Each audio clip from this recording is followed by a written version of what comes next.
Hello! Welcome sa ating channel. Pinag-utos ngayon ni President Bongbong Marcos Jr.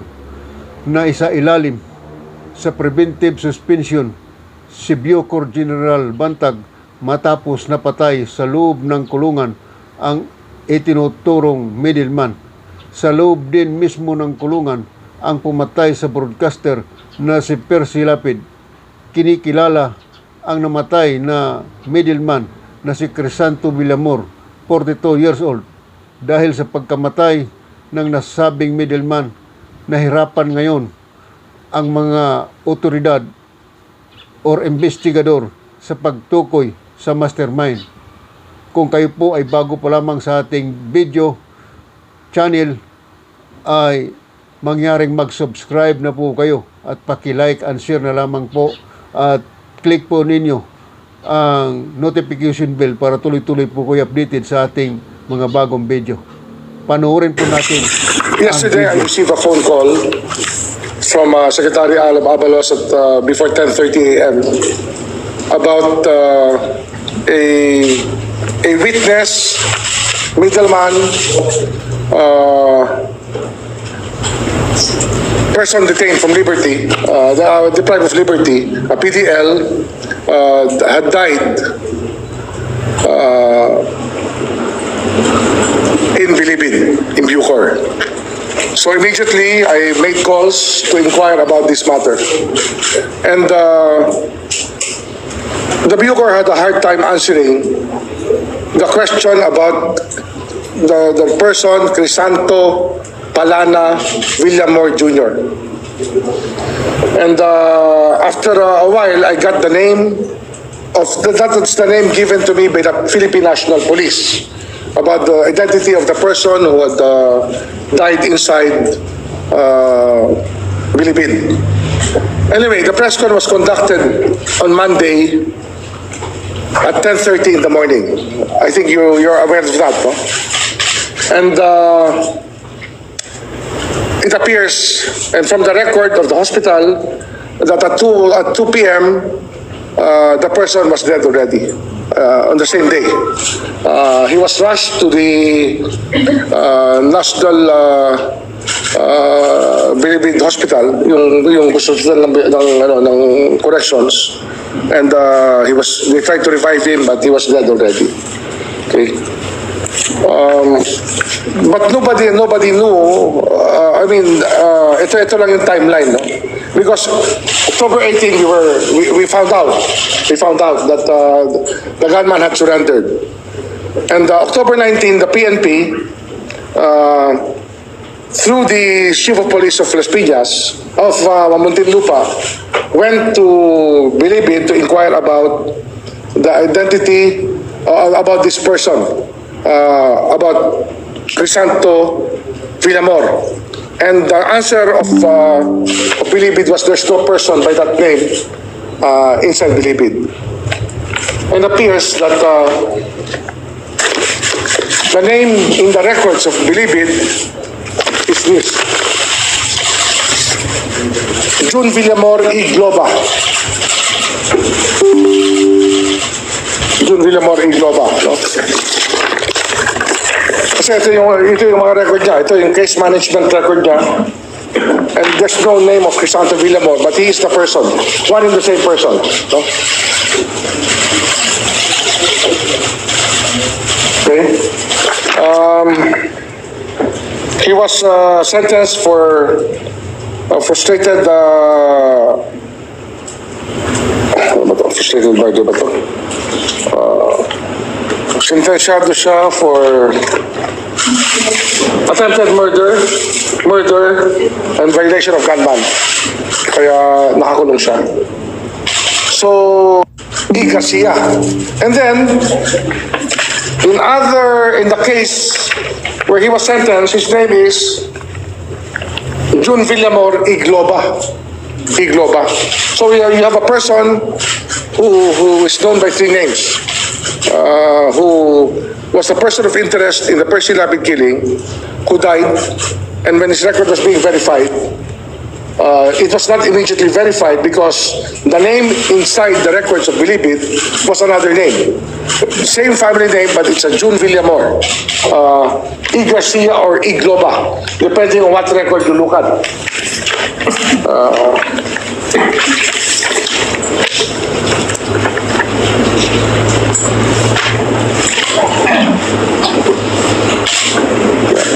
Pero sa ibang record naman, Igloba, no?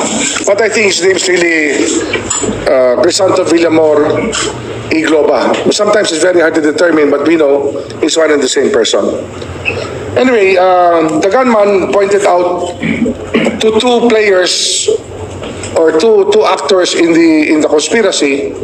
One of them was this person, Villamor, and another person was pointed to who was in BJMP, in the facility of the police in Taguig, and he's now under custody. So that will clarify the question about middlemen, the role of middlemen here. And it also points out a lot of things about our correction system and the carpeta system. Many of the things we're trying to reform right now, na problema talaga ng ating corrections and correction system, which is the carpeta, no? Carpeta is the record of the prisoner. Kaya nga nun, ito imagine, no? When you ask for it, you think it's instantaneous. You can actually get it instantaneously. But remember, Bilibid has 29,000 inmates. In Bilibid alone, 29,000 inmates. 17,000 in the maximum security prison. That's bigger than a small town, and it's as big as the largest barangay in this country. No? So this is no joke, no? Pagdating dito sa bagay na to. Ayan, no? So, what do we do now? How do we move forward from this, no? Kasi nga, ito, no? Nag-validate ang police noong 19,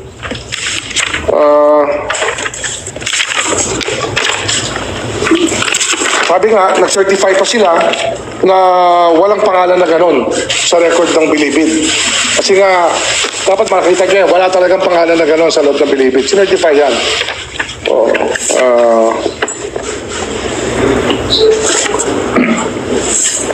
Ito yung chief of police ng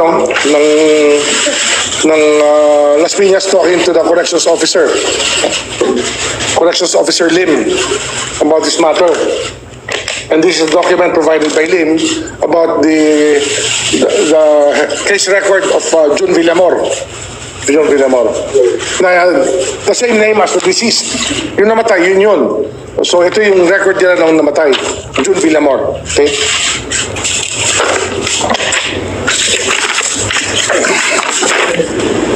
And then we also got another person of interest related to June Villamor, who is now in custody of the PNP with I called up New Bilibid to turn over the person, and he was turned over to the PNP last night. And he's now on the PNP Custodial Center. He's a person of interest there, no, who may be a witness, who may know about the persons involved from inside Bilibid. No? This is a request of the intelligence agents who are working on the case from the Philippine National Police. Also, I asked the National Bureau of Investigation to check and study the Percy Lapid case, to look at all possible motives for the attack, for the gruesome attack and the fatal attack on Percy Lapid, so that we may know of who may have motives against Percy Lapid. We have to open everything here. And in the meantime, I was in conference last night with the President. I informed him about the developments. We spoke about this case lengthily because I was in conference also at 5 o'clock in the afternoon, at 5:30, I think, or 5:45. I was in conference with the Secretary Abalos and the senior officers of the case. And I was given the briefing yesterday. Kahapon ko lang nalaman itong Bucor angle nito because I was never informed from October 18 about this. Kahapon lang when Secretary Abalos called me that the person had died. No? So I tried to find out everything I could And we had a conference prior to the press conference of Secretary Abalos. Actually, kami ang magkasama, no? Kami ang magkasama ni Secretary Abalos. And then with the police, we were briefed about the Percy Lapid case. And then I went to the president to tell him about this. And what was the reaction of the president? He asked me to preventively suspend Undersecretary, Director General Gerald Bantag of Bucor, so that there may be a fair, impartial investigation on the matter, so that all doubts will be put to rest that there are no sacred cows in this administration. And at the same time, that he asked me to appoint an OIC in New Bilibid, from directive, from an order of the president. We'll be appointing Gregorio Katapang Jr. as OIC of Bucor. Gregorio Katapang Jr. was the chief of staff before of the Philippine military, the whole Philippine military. So the floor is open to questions now. Good morning, Secretary. Secretary, kasi may mga nagsasabi na scripted, marami pong nasasabi na bakit abrupt, ganun yung nangyari sa case, namatay yung sinasabing middleman. Your thoughts about it po? Well, the first thing that you do is turn to science, and immediately after I found out, and I was able to trace, a report was given to me that he was in Eastern Funeral Homes, the remains. I immediately sent the team of NBI yesterday to conduct an autopsy. And there were many witnesses. I think the Chief of Police of Las Piñas and Muntinlupa were there. Marami tayong testigos sa autopsy. The autopsy was conducted for a few hours, and a toxicology report is being prepared as we speak, because it has to be a thorough autopsy. So to find out about the crime, or if there's a crime committed to the person, we have to. I don't believe in coincidence. We just have to check every angle. So we put to rest many doubts by conducting a scientific inquiry through an autopsy of the cadaver of Crisanto Villamor Jr. or June Villamor, as they call him, or on the record as June Villamor. Secretary, bago po mamatay yung June Villamor, nakausap na rin po. Secretary, i-clear ko lang po, no? Before po mamatay itong June Villamor, nakausap po ba siya ng PNP or any authority po na may habang itong case? Hindi, kasi ang bilis na namatay. Kung tama yung record ko, no? Hanapin ko lang.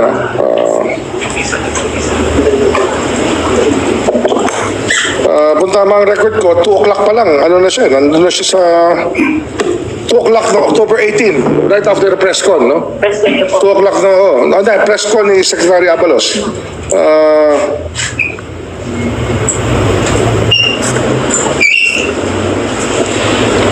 Lapit ko lang,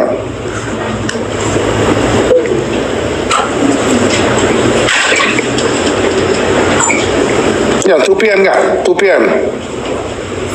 Pronounced dead na siya ng 2 p.m. Sa NBP Hospital. So yun nga, that was Monday, no? October 18. So dinala siya sa funeral home where his remains were until yesterday. An autopsy was conducted in the funeral home by the NBI. NBI team, marami sila nagpunta ron. Tsaka maraming agents na kasama just to make sure that everything was witnessed properly. Okay. Secretary, regasalis po sa discharge. Ano yung nakita mo sa bago tumapas ng si Percy Lapid, meron siyang binandigos na official ng Bureau of Correction? Yes, actually I saw that a lot of people were sending me that a long time ago.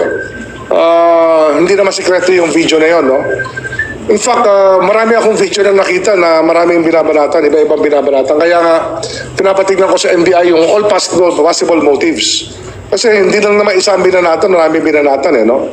So, it's just that we have to put matters to rest para naman lahat we be very thorough with our job. We want to find out sino-sino ba ang pwedeng magalit o mag-react sa mga sinabi sa pamamahayag. You know, that's the problem nga, kaya nga media security is so important. No? Kaya we were so happy that nakuha natin ang suspect. And the gunman is in custody. And nakakaano lang talaga, nakakagulat lang talaga. We have to look at all possible motives and all possible masterminds dito sa bagay na to. Sir, good morning. Johnson po from ABS-CBN. Hello, sounds.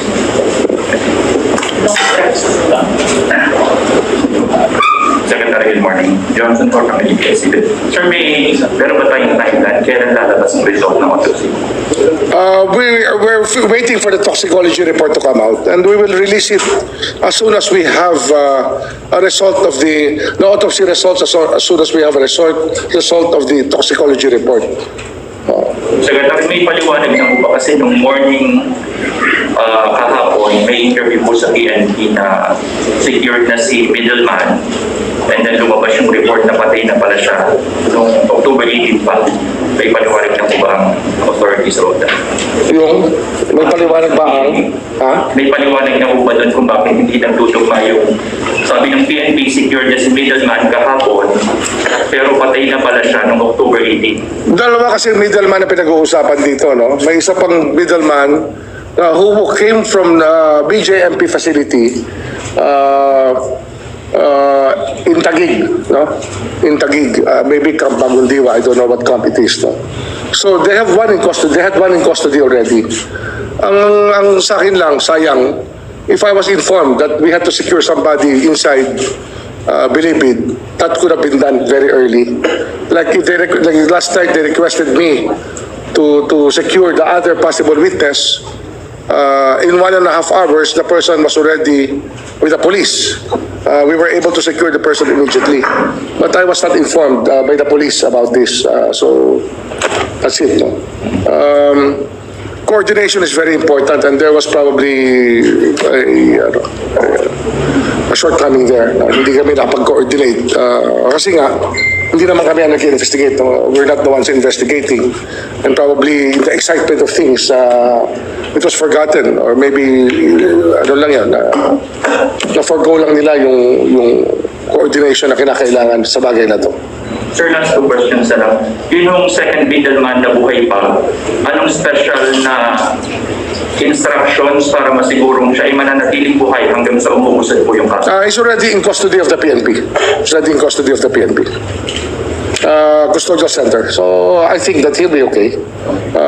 We have to give him, of course, pa-check up natin kung ano talaga, kung meron siya iniinda. Pero I will have no doubt naman na okay naman siya. Kaya dito, autopsy is the only thing we can do. And lastly, sir, pagtumbay lang yung dates po natin kasi ang banggit niyo po kanina is Monday. Yes, October 18. That's October 17. Tuesday, October 18. Tama, 18, di ba? So it's 80. 18 yung press con, di ba? 18. Okay. Sir, punta ko sa Philippine News Agency. I would just like to ask kung nakausap niyo si Director Bantag regarding this. Yes, I had to request documents from him. Kasi nga yung I had to request documents. Kailangan ko ng dokumento galing sa Bucor, and I was given documents. Kaya nga may pinapakita ko sa inyo ibang dokumento.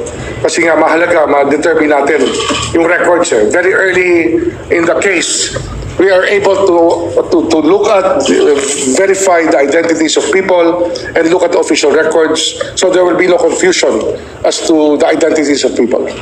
How did you take the suspension recommendation? Okay lang. Well, this is par for the course. If you want an impartial investigation, that's the only thing you can do here. Kasi nga, it's under his jurisdiction, and that's the way it goes naman. Yun talaga, wala naman tayong choice. And that's the President's instruction. Hi, sir. Good morning po. Hi, sir. Okay. Sir, I report from CNN Philippines. So yung suspension ni DJ Bantag, did you recommend it or nagkaroon mismo kay Pangulo? And naging basis ba yung negligence and the timing of the death of the... The basis is for an impartial investigation. I don't think that we can attribute anything at once. We cannot conclude anything at once. I believe that the President, in his best judgment, as in his experience as a governor and as a president, actually gave me a good thing to do, to issue a preventive suspension and to get an OIC inside to make sure that everything is investigated properly. Second middleman, kasi tinanong din si Escoyado sa kanyang Yes. extrajudicial confession about Christopher Bacolod. Is he the same person and as a DJ ng Yes, yes. And so ano yung naging participation niya kasi nakalagay lang dito talk to sometimes to help him I don't think I should be releasing any information on that matter. It's better that these things are laid out properly when the statements are already in front of me. I do not want to preempt any findings later on. Dapat makita ko yung statements ng tao. Sa klase na lang. Sir, I understand that pa sa PI yung murder complaint against Escoyado. But sir, hindi ba maka-affect yung kanyang extrajudicial confession kasi yung nag-confess na siya? Why the need for PI? Depends on his counsel. It's really his choice. It's their choice. That's a right that they have. And he was assisted by counsel in his extrajudicial confession. So I think that solves a lot of problems about the confession being defective. And there are besides the confession, there are other matters that are consistent with his being the gunman. I think that's the most important thing, is that there's independent evidence that supports his statements. Sir Meldes Morris of PTV4, sir, bukod dito mga kay DJ Bantay, ano po yung mga naging marching orders ni President Marcos para ma-ensure na hindi na tumauulit at para matiyak yung media security din in general ng iba pa natin kasama sa media? Well, I think that media security is one of the things that we have to work on. The police is being instructed to really make sure that they're visible in the streets. Para kasi wala naman tayong choice kundi magkaroon ng... Ang kailangan talaga police visibility as a deterrent to crimes, di ba? So, and the fact that this case was solved, I think that gives us some confidence that a lot of people will hesitate before they move against any member of media. I'm a member of media myself. I've been broadcasting for the last 17 years. I've been regularly. So I think we share the same concern. Oh, and sir, nakausap na din po ba yung pamilya niya personally at ano po yung I haven't, kasi when it happened, I was in Geneva, so I couldn't attend this funeral. I couldn't speak to them, but I will seek out the brother, Mr. Mabasa, to able to ask, maybe to share a few insights about the case. So, sir, how optimistic? Identify yourself, please. Again po sir sa Microphone, please. Microphone. How optimistic are you or not if the ultimate person who induced the killers to do the crime will be discovered after its development? Or we can just hear that below? I am not the investigator, But the way that we see it, it's very possible that we can arrive at the source of this thing. It depends. I was told yesterday that one of those persons in custody as a lawyer who was instructed his client not to speak. So we have to find out. Let's see it as it happens. Let's live by the day and wait for the news to come out, and maybe let's try to find out through our own. The PNP is on the job, and I'm asking the NBI to be there also, because they may need assistance also from different angles that maybe that the crime may be looked at from. Good morning, Sec. Jairo Bolero from Rappler. I have two questions lang po, clarification lang po, kasi parang kahapon lang po nasabi ng PNP and DILG na parang meron po pong second middleman. Well, in fact, yung DOJ briefer po natin, already mentioned po na on October 18, nagbigay ng statement itong si Escorial na pinangalanan niya nga po itong si Bacoto. May explanation kaya din, sir, bakit late po na nasabi ng dalawang middleman? I don't know. I just got briefed yesterday. I was not involved in the case until yesterday when I was told that Villamor had passed away in Bilibid. Then I had to get involved already. Because, alam mo yan, PPI lahat yan, no? So dadaan din naman sa amin yan. So I couldn't really meddle from investigation to actual prosecution. I could not meddle in that way. Last question po for the Secretary. Base po dun sa statement and press conference ni SILG, sumuko po si Escorial na October 17. Yes. Present po siya na October 18. Question lang po. Bakit po kaya parang hindi nagkaroon ng security kung October 17 nalaman na po na nag-surrender na po sa Escorial, and then the day after pa naman po namatay si yung ating po alleged middleman. I have no answer for that. Though. I have no answer for that because sabi ko nga, I found out everything yesterday. In fact, on last, I don't know if Monday or Tuesday, basta nung mag-host kami ni Secretary Abalos, no? Nung after the press conference, he was just telling me about BJMP. He was not telling me about Bilibid. He didn't seem to know about Bilibid. So we were not that informed yet. I think that he was speaking from initial validated data, but not complete data pa at that time. And sabi ko nga, I even asked him yesterday before he called me up if it was BJMP or Bucor, because yesterday morning I was asked by Deo Macalma when he called me up and I was asked to in an interview. And I noticed that he was always speaking about Bucor. And I had no idea. I had no idea. Because if I'm not informed, I have enough things to do with my time, di ba? But when you're informed, you really have to give it priority. So that actually set me asking questions from 8:30 in the morning up. Kahapon buong araw, ito na lang talaga tinatrabaho natin kasi dumating na nga sa punto na from Deo Macalma's interview to me, I had to seek out Secretary Abalos, who was then in Leyte with the President. And we were texting each other about it. Doon ko lang nalaman isa-isa yung mga nangyari.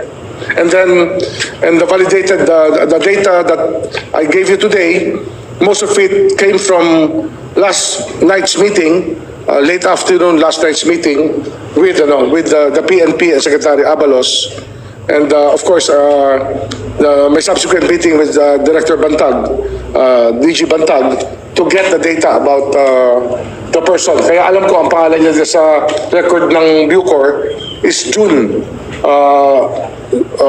Villamor and not Crisanto Villamor. Kasi ano yan alam mo naman ito nga yung gusto ko yung pinag-uusapan namin kanina ng mga undersecretary ko no? The importance of the carpeta system. Kasi nga ang carpeta is the record of every prisoner. Unless you get a complete record of every prisoner, some of them serve beyond the time that they should serve. Some of them have identities that are not actually validated. So it's so important that we're able to get a biometrics and biometric induced or biometric based carpeta system to make sure that all of these records are consistent. At the same time, it helps us free them at the right time. Kasi ang carpeta from the time of arrest to the time of detention, dapat complete record dyan. Ang cause of it, saan to na-detain, anong dates. That really gives you a good idea of how to treat a prisoner humanely. Ang nangyayari kasi nga nito, it just shows to us that there's a gap. The name itself is a gap. No? I think that the name of Crisanto Villamor Jr. came from the PNP clearance system. Because they're the ones who gave me the complete name. And then in the records of the court, in the Supreme Court, the decision was Jose Villamor y Globo. Globa ba? hanapin ko para lang it's really